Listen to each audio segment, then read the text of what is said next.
आज नांदेड शहर व जिल्हा काँग्रेस कमिटीच्या वतीने आम्ही वजीराबाद म्हणजे हनुमानपेठ भागात जे हनुमानाचं मंदिर आहे त्या मंदिरासमोर आम्ही सत्याग्रह आंदोलन या ठिकाणी केलेलं आहे।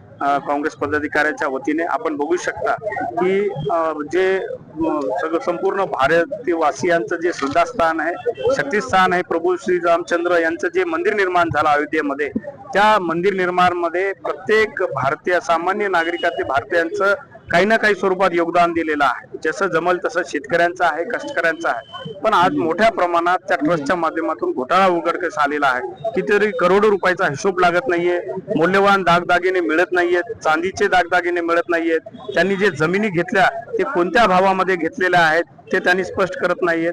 त्यामुळे प्रत्येक सामान्य भारतीयच्या नागरिकांमध्ये प्रश्न निर्माण झाले की आम्ही दिलेला जे पैसा आहे तो कुठं गेला। तर आम्ही आज सत्याग्रहाच्या माध्यमातून सरकारला जाब विचारत आहोत की त्या ट्रस्टची निष्पक्षपणे चौकशी झाली पाहिजे आणि जे दोषी असतील त्यांच्यावर कठोर कारवाई लवकरात लवकर FIR दाखल झाला पाहिजे। आमचं एवढंच म्हणणं आहे की या सरकारने ज्या श्री प्रभू श्री रामचंद्राच्या नावावर हे सरकार स्थापन केलं, त्या प्रभू या सरकारमध्ये जर प्रभू श्री रामचंद्रचं मंदिर जर सुरक्षित नसेल तर सामान्य नागरिकांचा काय प्रश्न आहे। खरं तर हजारो कोटी रुपये खर्चून आम्ही मोठे मोठे प्रकल्प पूर्ण करत आहोत असा कांगावा सरकार करत आहे, पण काल आपण बघू शकता विष्णुपुरी येथील एका ब्रिजची भिंत ढासळून त्या ठिकाणी योगायोगाने जीवित हानी झाली नाही, पण मला वाटते की त्याला भूकंपाचं कारण देणं हे एकदम हास्यास्पद आहे। कारण ज्या ठिकाणी भूकंप झाला जो केंद्रबिंदू होता 4.2 रिश्टर स्केलचा, हिंगोली असेल, वसमत आहे, तिथल्या एका भिंतीला तडाई गेलं नाही आणि आमच्या नांदेड 100 किलोमीटर दूर तिथल्या भूकंपामुळे ते पडलं म्हणणं हे हास्यास्पद आहे।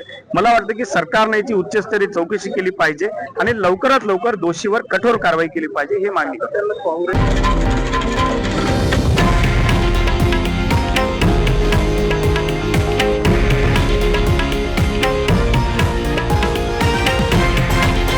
हे आहे देशातील नंबर 1 न्यूज नेटवर्क आणि आपण पाहत आहात TV9 मराठी, एकमेव।